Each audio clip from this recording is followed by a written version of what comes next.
Let's discover how to create a receptionist application for your robot.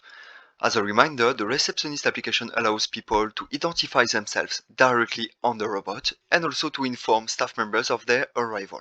So today I will take a real use case. Let's imagine we are in a medical clinic and the goal of the robot is to welcome the people at the clinic and also to inform their doctors of their arrival. So here in your Spark menu, the first step is to add the receptionist application in our menu. So select the receptionist here. So here, directly on the tablet preview, you can change the title and define a subtitle. So we can change the icon too, and we save. Let's click on the receptionist application. As you can see here above, you have all the steps of the scenario, from introduction to the guest identification, then the notification to be sent to the staff member, and the conclusion. But first, let's take a look at our General tab. The first step here is to define a default background that will be displayed everywhere in your application. So here you have other options, such as the listening mode, the timeouts, but then let's check the languages. So here we have the English and French available for our receptionist scenario. Let's move to the receptionist scenario. So as you can see here, the first step is to define an introduction sentence said by the robot when the application starts. So in our case, we can say something like, "Welcome to our medical clinic." And here you can click on the tablet preview or on more options. It is extending a new section. Everything on the right here is related to the tablet configuration, and on the left, everything related to the robot's behaviors, such as the robot speech. You can add a cursor face, a body animation, or a sound. But for now, let's keep it simple and just put a title.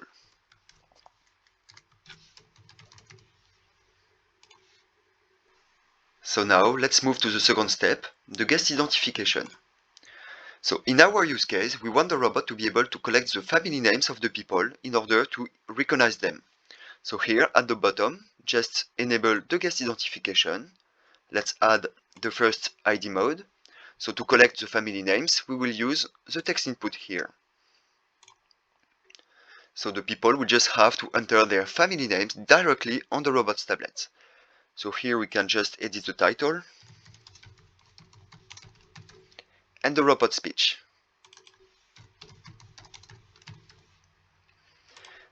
Then let's add a second ID mode. As you can see, we have the choice. We may use an email address, a phone number, a digit code, a QR code. If we click here, we have access to advanced features such as the face recognition, NFC tag that could be used by the robot to ask people to scan their Medicare card, for example. But in our case, we want to use the appointment number. So let's select the number input. And here it is exactly the same process. Enter your appointment number.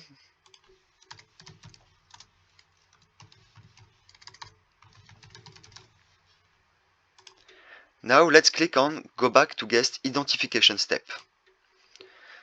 So as you can see here, we have a menu, so people will have the choice to give their family name or their appointment numbers.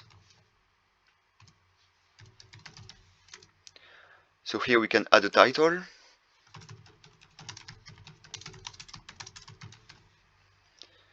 We can change the icons.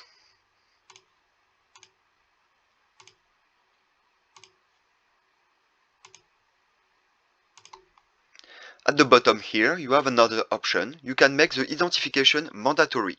Otherwise, people can just skip the identification step. Now let's move to the next step, the personal greetings. In our use case, we want the robot to give a personal message to the people who have been recognized by the robot. So here below, just enable the personal greetings. Let's add our first guest. So at the clinic today, we know there is Mr. Smith coming for his appointment. So here we just put his name. below here we will enter all the possible values that Mr. Smith can enter on the robot. So it could be Smith, John Smith, John. Here we know his appointment number is 1234. And below here we will define the personal message that will be given by the robot when Mr. Smith has been recognized. So here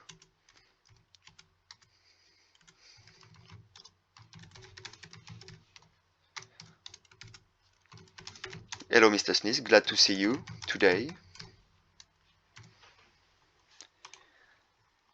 Then if we click here on go back to guest list, as you can see we have our first guests. Of course you can add as many guests as you need.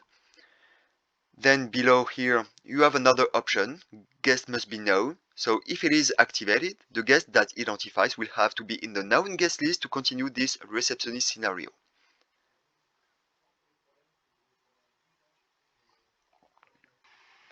So now let's discover the next step, the notification to be sent to the staff member. So let's imagine in our medical clinic we have two doctors and there is one who wants to be contacted only by SMS and the other one only by email. So let's select first the email. Here above you have an option called leave a message. So people will be able to leave a voice message that will be recorded by the robot and sent with a notification. And below you have everything related to the email configuration. So here you can define the email that will receive all the notification. You can put a subject. There is a patient waiting for his appointment. And here you can define the message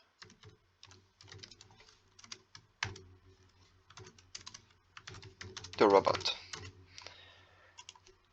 And here below you have more advanced features where you can edit all the panels or tablet display, like when the robot is sending the notification or when the robot wasn't able to send the notification. Now let's add a second method for the second doctor, the SMS. So as you can see, it is exactly the same process, but instead of an email address, you can put a phone number. So this doctor will receive all the notification by SMS.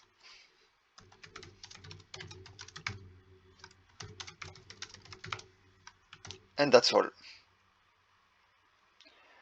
Now let's go back to the notification step.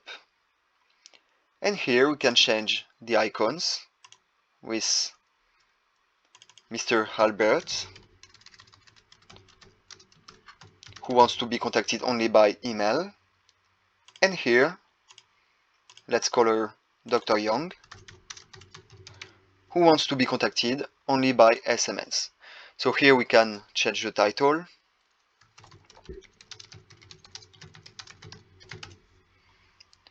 And here, for the robot speech,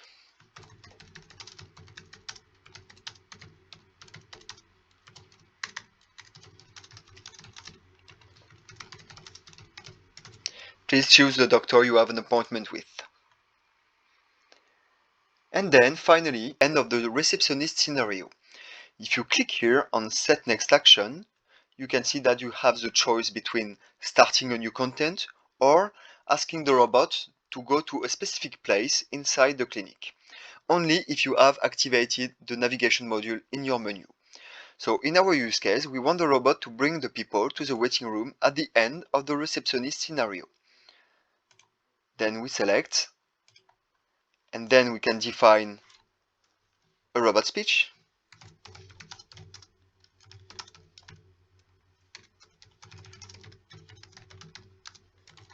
Let's go to the waiting room now. Please follow me. We can also add a title.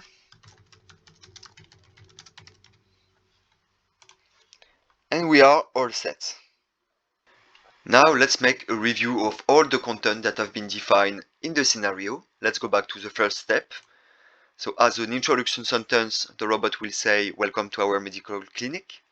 Then People will have the choice to give their family names or an appointment number in order to be identified by the robot. After that, the robot will give a personal message to Mr. Smith when he is recognized by the robot. Then, people will have the choice to select Dr. Albert or Dr. Young. One wants to be contacted by email and the other one by SMS. And finally, at the end of the scenario, the robot will propose to go directly to the waiting room.